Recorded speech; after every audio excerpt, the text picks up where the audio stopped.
Around 18 months ago, the base rate of interest was 0.5%. And that's the interest rate at which the Bank of England lends money to private banks.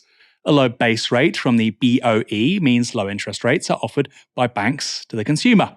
So when the base rate goes up, banks' interest rates on mortgage products, loans, and apparently savings do too, at least in theory.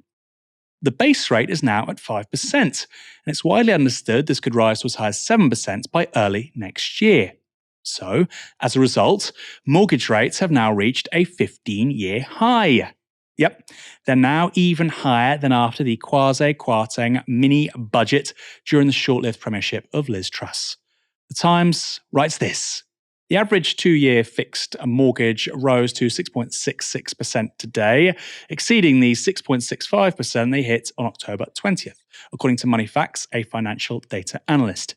Mortgage rates have risen rapidly since mid-May, and over the past 2 months, average monthly repayments have risen by £167 a month, or £2,004 a year, on a typical £200,000 25-year loan. That is huge. That is huge. On the average 2-year fixed deal, that's the kind of mortgage most people get, you'll be paying an extra £2,000 a year than you would have just a few months ago. And by the way, rents back then were still very high compared to recent history. Around 2 million homeowners have come off fixed-rate deals since the Bank of England started raising rates in December 2021, and by the end of 2024, that figure will have risen to 4.4 million. Every week, around 35,000 households are having to find a new mortgage deal, with many having to pay hundreds and sometimes thousands more than before. For some, maybe most, this will now be a more radicalizing experience than any manifesto or protest, dare I say, more than any Novara Media video. Going back to the Times, one expert they spoke to said people shouldn't worry too much though, and that better news was around the corner. I do anticipate we will see several more mortgage rate rises from the lenders in the short term, with the possibility that rates peak at around 7%. To me, it's a picture of rates topping out, a small decline by the end of the year, and then 2024 will be the year in which we hope rates will come down, but it won't be at any great speed. That was from a Mr. Simon Gammon. So according to Mr. Gammon, we could be over the worst of it by the end of this year. Personally, I wouldn't bet my house on that, which is what some people are literally doing. One person who is really panicking is property tycoon Samuel Leeds. Here's Mr. Leeds last year when the going was a little bit easier in the property game. I work in London, I live in Buckinghamshire, but I invest up north. Right now we're in Huddersfield, this is Huddersfield. You buy a house here for like £80,000, you're going to rent it for £600. In London, you'll buy a house for £800,000, you're not going to rent it for 10 times the price. So you want to buy low, rent high, with a property manager nearby. People say, oh, but Samuel, I have to buy close to where I live so that I can keep an eye on it if there's any problems. That's not financial freedom. That's called a rope around your neck. You want to buy properties in cheap areas, you want to rent them high, and you want to have systems in place and property managers that can make it passive income so that you can have financial freedom. That's called property investing the smart way. And here's Mr. Leeds explicitly talking about the kinds of system he means. If you've got 50 grand, buy a house, but buy a house that is run down, buy the worst house in the best street. So instead of buying a house for 200 grand that's in perfect, pristine condition and renting it out, find a house in the same street that's really run down, that needs 50 grand spending on it. It's got structural problems. It's a mess, but buy it for 100 grand. Buy it cash. If you haven't got cash, you can get a bridging loan. It doesn't need to be your cash. Buy it for 100 grand. Then spend 50 grand at doing it up. Doesn't have to be your money. You can get a bridging loan. I've got my own bridging company because a lot of people say, oh, how do you get bridging now? So I set my own company up. There you go, I can give you bridging, right? Yeah, it makes sense. If you've got the demand there, why not service right. it? Yeah. So now you bought a house for 100 grand, you spent 50 grand on it, but now it's worth 200 grand because you've added value. So now what you do is you now refinance it, get a 75% mortgage loan to value, and they'll give you 75% of the new value. So instead of getting a mortgage before you buy, get a mortgage after you buy. So they'll give you 150 grand, which pays back, you get your 50 grand back, and you can pay the bridging company back. And then you go again. So it's recycling money. Correct. Yeah. Correct. Yeah, that makes sense. And that is how most wealthy people do property. What is going up with his accent, by the way? He sounds like James Corden. I mean, it sounds like he's got some weird mid-Atlantic twang because he's trying to appeal to US audience as well. That's our theory here anyway at Novara Media. What goes up invariably comes down, however. I'm sure your parents told you that as a kid, and guess what? They were right. Rising rates have left our TikTok property oracle in a sticky situation.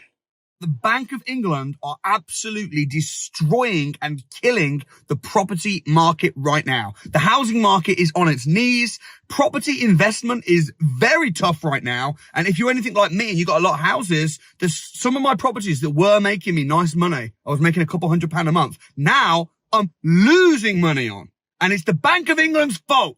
So base rate going up has screwed us all. The money loaned out from the big banks like the Bank of England to the smaller banks, it's gone up. It was 0.1%. Base rate keeps going up and up and up. It's now 4%. What that means is that when you're getting money like a normal loan, a mortgage from, say, Lloyd's Bank, from Halifax, you're borrowing money that's borrowed. So they borrowed it to lend it you. Now, they were borrowing it at 0.1%. Now they're borrowing it at 4%. So how much are they going to charge you?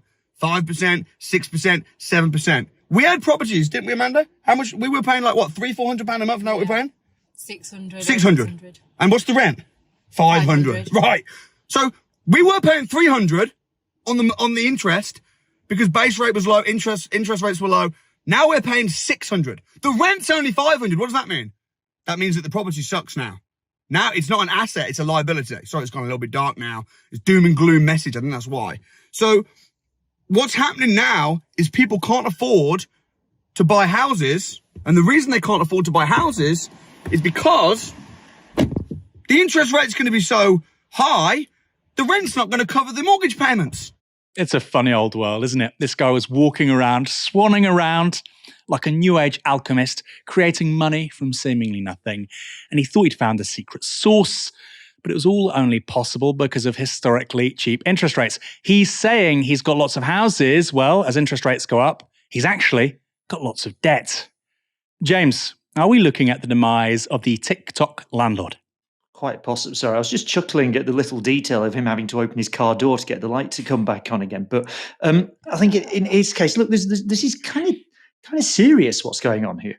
And I'll try and put it in some sort of, just to get a sense of like the scale of landlordism in Britain. We all know there's lots of students, right? There's half of 18-year-olds go to university, 2.3 million students in Britain. There are 2.7 million landlords, right? There are more landlords in Britain than there are students now. And that's mostly buy-to-let, where it's someone who owns one house, gets another house.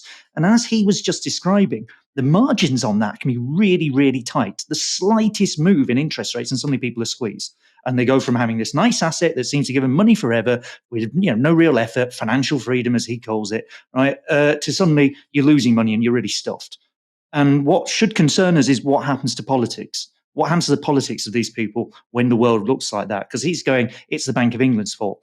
That middle interview you played, there's a whole discussion there about the role of the World Economic Forum and elites who are behind the government and who are steering things. I think all of this can land in a really ugly direction if we're not quite careful about this. This is one of the reasons why I think it's quite important for anybody on the left to have a progressive critique of what's actually going on with the Bank of England, with the financial system, with how the economy is progressing, and start to challenge what I strongly suspect is going to be some unpleasant conspiratorial thinking from the radical right around the questions of what's going on with our financial system, what's going on with interest rates, why am I losing out?